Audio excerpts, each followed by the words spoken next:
Good day everyone and welcome to day 357, turn 357 of your daily Civ 7 news update. We have two pieces of news today. After the positive feedback from the last time I did this, I'll be going no script, reading through the bits of news live-ish. So we have the Dev Diary number 7 here today, which is on Legends and Mementos. This is one I've been pretty keen for. I've asked for it many times over the past couple months since we first sort of got a bit of a hint that these meta progression systems would be in place. So keen to get some more detail here.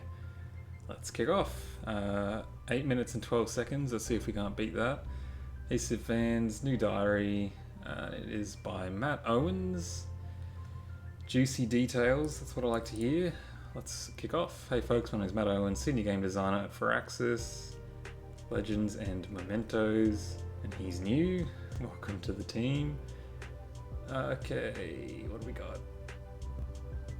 Legend systems, meta progression, yep. Usually tied.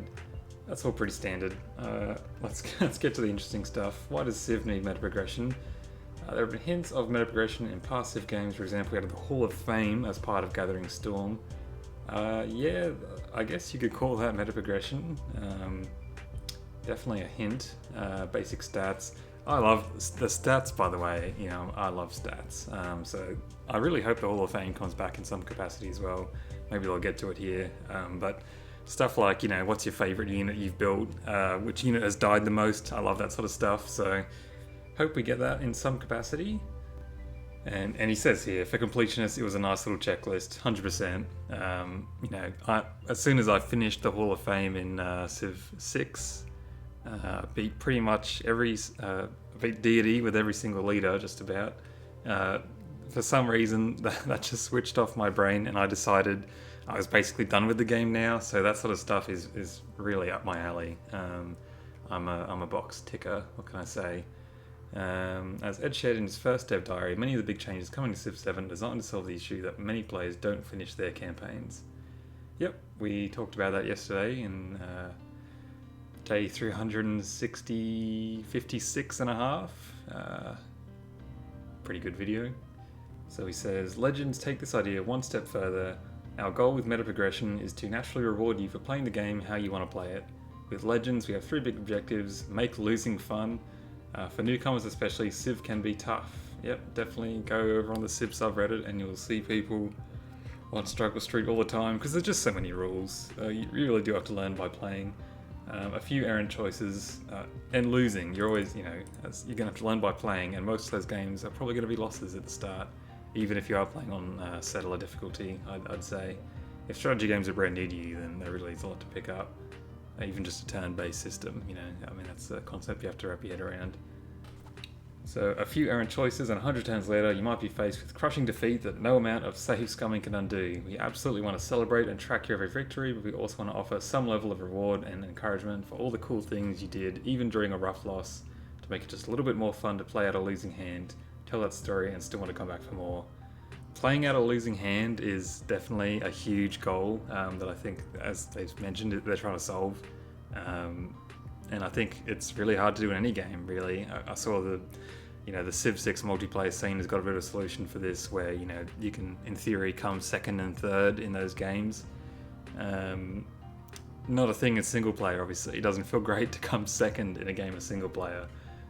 Particularly, obviously, if it's domination, you're just gone. So I like this. Great idea. One more age by providing interesting new unlocks at the end of a game. We're hoping players not only feel better rewarded, but have a compelling reason to explore and experiment with exciting new options. Okay, that's pretty generic. And encourage broader play with more than 30 civs, dozens of leaders. By offering just a little extra encouragement for people to explore the full breadth of what Civ has on offer this time around, there's a chance they'll find exciting new ways to play that they might not have otherwise stumbled upon.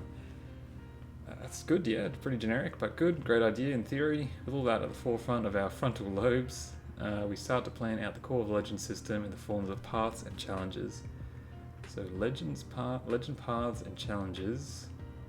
Foundation path, level it up by playing Civ with any leader you like. It's like a battle pass. I hope this isn't monetized. Leader path, leveled up by playing as leader, yep. 10 tracks, 50 tracks. This all checks out. This is sort of what I thought it would look like. Level up each path, you need to earn legend XP through challenges. Just like paths, there are foundation challenges and leaders. Accessing the challenges log, you're able to see a breakdown. Yep. Do various quests to get XP for the leader and also your general track. This is all checking out.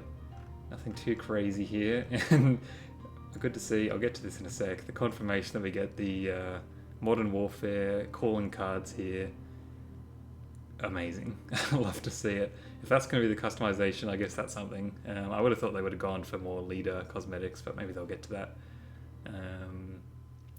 So what do we get? As mentioned earlier, goals, so reward you for playing, strike a balance, 2 main categories, cosmetic collectibles and mementos. For cosmetic collectibles, no, we aren't talking about letting your leader wear a variety of funny hats. Why not? Oh man, it seems like a missed opportunity. I would have loved a funny hat, but fair enough. If you want to maintain purity of art direction, I can respect that. These are light touch rewards with a customized screen, allowing you to modify a neat player card. Yeah, this is just a calling card from Call of Duty. Very good.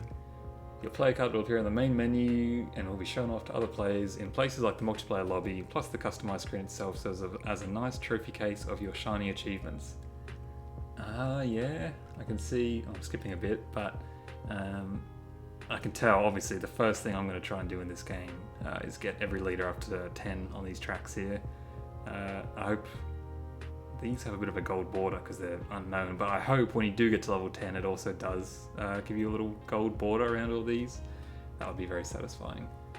Mementos in the hand, probably the biggest addition earned through Legends. Essentially, mementos are equipment that you can attach to your leaders. Open memento slots during game setup. Like a piece of gear on an RPG character, mementos provide a broad array of bonus effects. Every leader has a maximum of 2 memento slots, and with nearly 100 unique mementos you can earn. Right for opportunities. Level 2. The complaint. I did see this in the comments. The complaint to Ian Nasir. +1 economic attribute point for you to spend right at game start. That seems really strong. That seems really strong. Those attribute points are quite hard to get from memory, so getting one right at the start is a pretty big boost. Great great theme here though. Dripping with flavour, love that. For those of you who don't know, this was you can Google it, it's a famous, it was known as the first recorded complaint about someone who sold poor quality copper, this bloke here. So anyway, Lantern provides a free migrant unit in your capital for every successful undetected espionage action you complete. That is very thematic. Did they say that you can use these on anyone? So even if you get this on Harriet Tubman, I think so. I think you can use this on anyone, right? That's quite interesting. Geez, I said this yesterday, or yesterday's half-day video, that there's no way they can balance all of these Civ and leader combinations, and now they're throwing a third layer into this, which is these mementos. Yeah, the balance at launch is going to be all over the shop.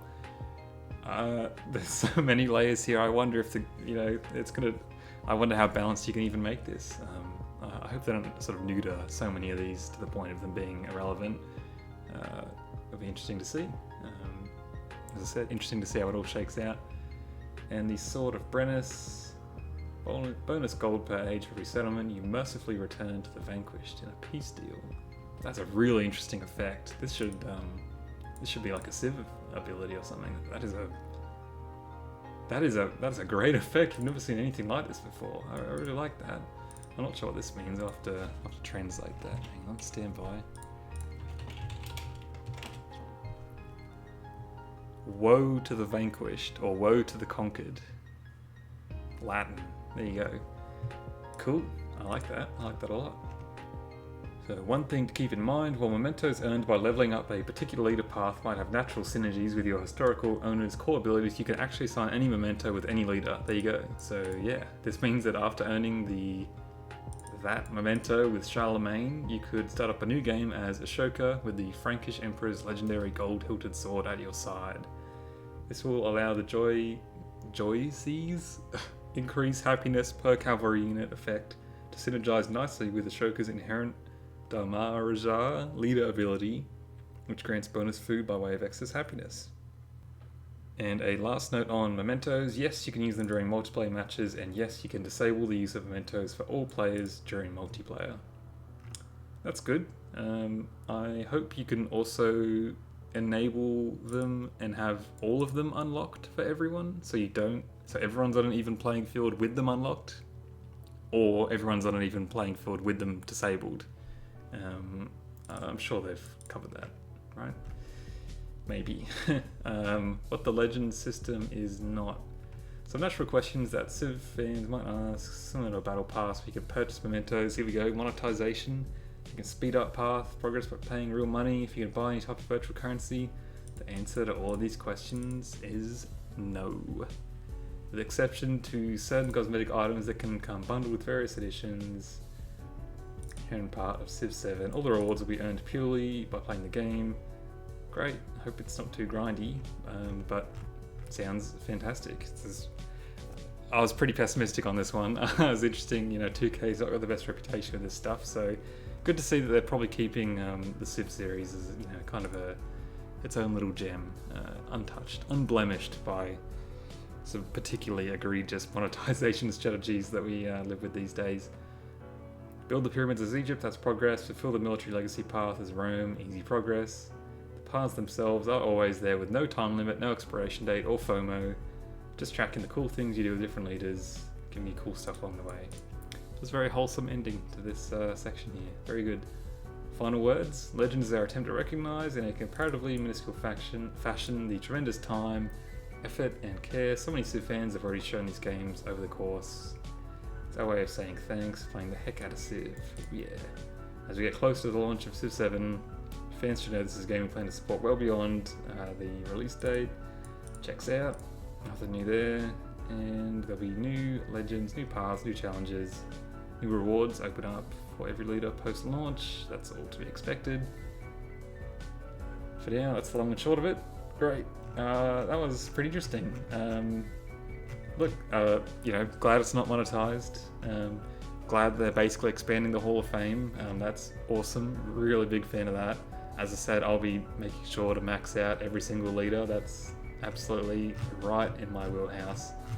And these mementos seem pretty interesting. They're very strong. So again, I'll be interested to see, I guess. I imagine if you're on, say, settler difficulty, AIs won't have any mementos, and then maybe at like Prince, halfway difficulty, maybe they get 1, and then Deity, maybe they get 2, just as you do. Or maybe they crank it up and Deity gets like 4 or something. No doubt there'll be mods to unlock that. And you could play, Deity plus, where they have 10 mementos and start with 15 settlers or something ridiculous. This seems really great. Big fan. This is awesome. Love it. And on to the other bit of news today. We got Siam, Modern Age Civ. If you haven't listened to the theme for this one, by the way, go and give it a listen. This is probably one of my favourite tunes yet. A lot of the Modern Age ones I find are really good compared to the early ones. That's my personal opinion so far. So between British colonial expansion in India and French claims in Indochina, Siam emerged. It slowly took in and adapted colonial governance, incorporating parts of Laos, Lana and Malaya, apologies, I'm going to butcher all these names, walking a delicate line between adopting Western norms and maintaining its own Buddhist traditions and developing into the Thailand of today. Its unique ability, so it's classed as cultural and diplomatic, grants a diplomatic action to immediately become suzerain of a city-state at a higher diplomacy cost than befriending independence. I'm not exactly sure what befriending independence is, because the B is capitalized, it sounds like an action. This is a modern age Civ though, so this is coming quite late into the game to have this action to immediately become suzerain. I have to wonder if this can override other people's suzerainty. I'm not exactly 100% on how city-states work actually in the modern age, but this ability. I don't know if new city states get added in the modern age, like with exploration. You know, the distant lands open up, and there's a bunch of new city states there. So I hope this one isn't a bit of a too little, too late situation. I'm not too sure. I guess we'll see. Civic Trees, 9 gems, unlocks the Bang unique improvement and state railway tradition. Increased culture for every relationship above friendly. That's very cool. I love a civ that likes to stay nice and friendly in the late game. Big fan of early game war, big fan of late game turtling. This is sounding pretty good so far. I'm looking for the third civ to finish off my game in my first game. Said Rome in the Antiquity era, going to go Spain in exploration, and unless Australia gets revealed, I need to find a third civ to play. Tradition State Railway, increased influence per gold building per turn. Influence, playing into the diplomatic theme there. Increased influence for every relationship above friendly status, unlocks the Sakdina tradition. Again, more influence for being friendly with people, very good. And the tradition, increased happiness in cities for each allied city-state.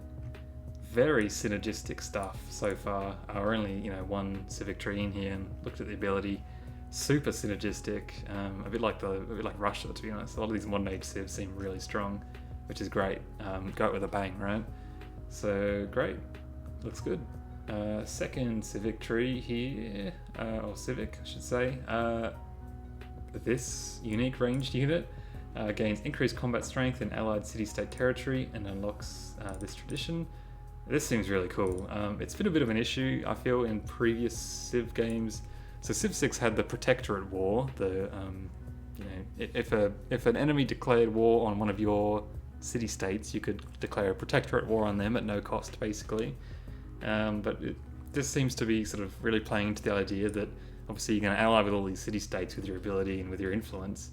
And then it's giving you a bit of oomph to be able to protect them, which is great, particularly in the modern age where people might be looking to clean up those last sort of city-states that are still around. That's a really cool ability. Increased influence towards initiating diplomatic actions with city-states by a set percentage. So that just seems like a bit of a stat increase. Sure. Increased culture on the palace for every allied city-state and unlocks this tradition and this wonder. Again, it's all synergistic. This is, you're going to be allying city-states, and the second you do that, you're going to get increased culture on your palace, increased happiness in all your cities, and that's about it. But the other ones are all relating to being friendly as well. This is definitely, this Civ knows what it is, and it seems to be very good at it. And the last one here, increased culture for every active diplomatic action with another Civ, and increased culture and increased gold for every trade route with another Civ. Cool. Again, playing into the same theme. The unique infrastructure is the Bang. This is the one unlocked up here. Unique improvement, culture and happiness base must be placed on a navigable river. They did show a screenshot of this somewhere. I think this might be the Bang here, placed along this river.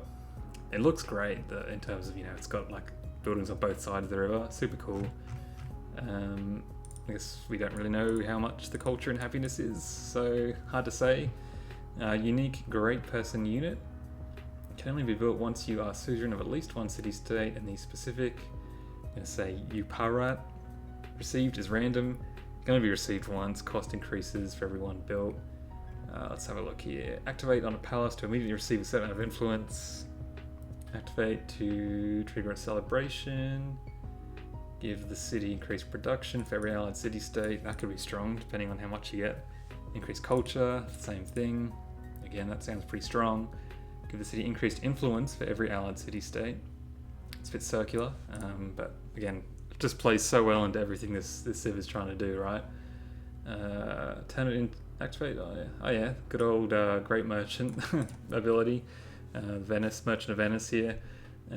Take control of a city-state. That's really great. I love that sort of stuff, particularly in the late game. If you do have cities and there's not much room, you can turn it into your own. Activate on a tropical tile to grant a set number of unique range units with increased combat strength. That's pretty interesting. Again, I really wish they would tell us how many. If this is 2, then that's pretty good. If it's 3 or 4 or 5, that's really good. Activate on a commander unit, providing increased combat strength to units for every allied city-state. I feel like every single one of their bonuses pretty much just has these 5 or 4.5-ish words on the end. Activate on a city's district to give it increased science for every city-state. And activate on an independent power. This independent power becomes a city-state with you as suzerain. So there you go, showing off the difference there between independent powers and city-states. Interesting. That seems really strong as well. But again, I'm not sure how many independent powers will still be kicking around in the modern age. I guess we'll see. We haven't really seen too much of the modern age, except for that one live stream. And their military unit here that's been discussed many times has increased movement and combat strength, can move after attacking. Super strong. Any range unit that can move after attacking is very strong. That's a very strong ability. So it allows you to kite, melee units backwards or whatever they are, potentially walking into a city and then attacking and then moving back out. Really strong. Associated wonder is the Doi Suthep.